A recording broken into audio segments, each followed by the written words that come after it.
Thank you for joining us. A federal judge has put a temporary stay on a directive from the Trump administration that would pause potentially trillions of dollars in federal aid for organizations and local governments across the country. A memo sent Monday night from the White House Office of Management and Budget directed federal agencies to, quote, temporarily pause all activities related to obligation or disbursement of all federal financial assistance. In her first official briefing, White House Press Secretary Karoline Leavitt said the order will not impact people receiving individual aid like food stamps or Social Security. She said the goal is to keep federal spending in line with President Trump's executive orders and priorities. The American people gave President Trump an overwhelming mandate on November 5th, and he's just trying to ensure that the tax money going out the door in this very bankrupt city actually aligns with the will and the priorities of the American people. CBS News White House reporter Olivia Rinaldi joins me now. So, Olivia, now that there is a stay on this order, what should we expect from this legal battle? That's right, Lindsay. Just moments before this order was set to take place at 5 p.m. today, a federal judge issued this stay. Now, this stay means that there is no action that can be taken on freezing this federal funds until Monday. The next steps in this will be the DOJ, Trump's Department of Justice. They have until Thursday at 5 p.m. To respond to this stay. And then we hear from the plaintiffs on Friday at 5 p.m. their response. And now all eyes will be on this hearing, which is set to take place on Monday at 11 a.m. Now, that hearing will take place between Trump's Department of Justice, but also some of the nonprofits who have filed against this freeze on federal funding, arguing that they are allotted to these funds given to them by Congress, saying that they should have access to them. So we'll be watching Monday to see what actually happens with this case, as there are a lot of legal challenges to it so far. If it survives legal challenges, do we have any understanding yet of who or what this order will impact the most? Well, that was the big question today, right? Everyone from the federal government to state governments scrambling to figure out who exactly this impacts. Karoline Leavitt in the briefing today saying that it won't impact things like Medicaid, Social Security, school lunches, programs of that sort. But we did see some states saying today that they were having trouble accessing the Medicaid websites. We had that confirmed from several states across the country, including Illinois and Maryland. Now, the White House said that that is happening, but says that it's unrelated to this executive memo that was signed. So we're trying to get greater clarity on what exactly this will impact. But Karoline also saying today that the goal of this essentially was to impact those, quote, pet projects that Trump says are not in line with his executive orders and his priorities. And therefore, that is what they're trying to really shrink or get out of federal government with this order.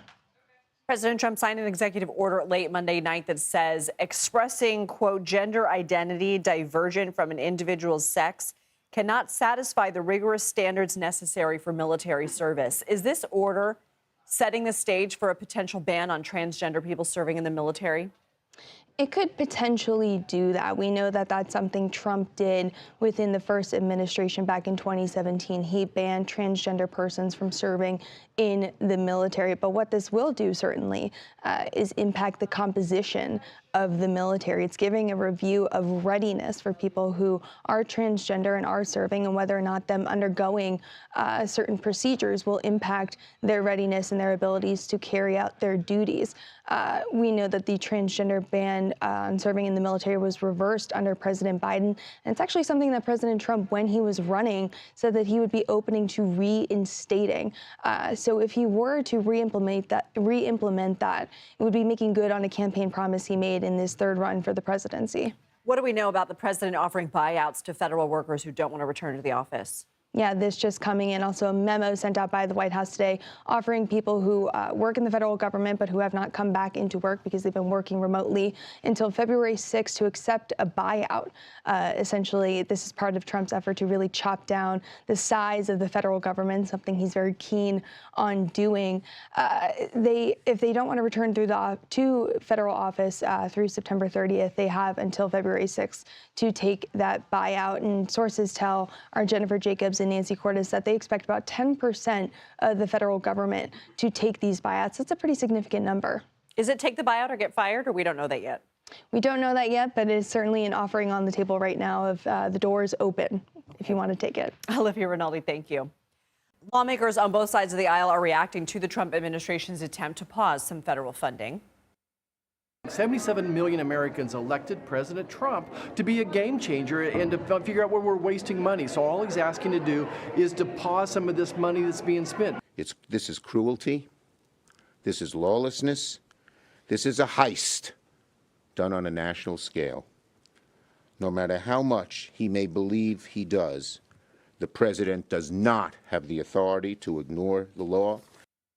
CBS News congressional correspondent Nikole Killion joins me now from Capitol Hill. So Senator Schumer said Democrats will do everything in their power to fight this order that's now been ordered to stay by a judge. On what grounds can they fight this? What would that look like? Well, I think politically speaking, what Senate Democrats have called for is putting a pause on Russ Vought's nomination. Of course, he is President Trump's pick for the Office of Management and Budget Director for the White House. And, of course, he's gone through his confirmation hearings, but he was scheduled for a confirmation vote this coming Thursday out of the Senate Budget Committee. So the Senate Democrats are appealing to their Republican colleagues to put that nomination on hold until this funding issue could get resolved. But right now, it's unclear whether or not Senate Republicans are willing to do that, particularly those on the Budget Committee. Furthermore, many of them, as you heard there from Senator Marshall, are saying, look, this is just a temporary pause. This isn't, halting funding full stop, that the president has a right to review some of this. So there is some pushback from some Republicans who are siding with the president on this. So long as Senate Republicans continue to go along with the president's directives, again, there may not be that will to slow down Vought's nomination. That being said, Senate Democrats also are expecting maybe further legal action. Of course, we saw some state attorney generals also take legal action today on this. And then we also know over on the House side, House Democrats are holding an emergency meeting tomorrow to discuss the implications of this new freeze. Robert F. Kennedy Jr.'s confirmation hearings for Health Secretary are set for Wednesday and Thursday. His cousin, Caroline Kennedy, sent a letter to Congress Tuesday calling him a predator. What else did she say? And are you hearing anything about whether this could hurt his chances of being confirmed? Well, again, we'll have to see. Obviously, she had some pretty strong words about her cousin. She also said that she believes that he is unqualified to serve in this potential position as health secretary, overseeing a number of federal health agencies.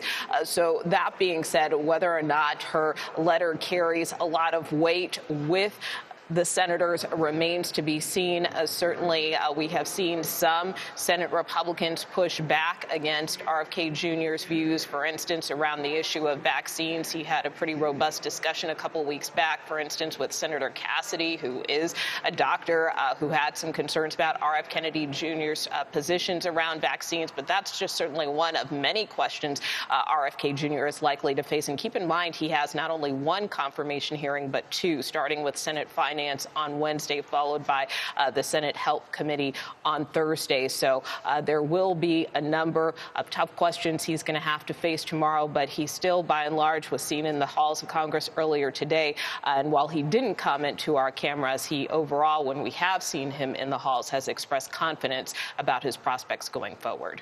Nikole Killion on Capitol Hill, thank you.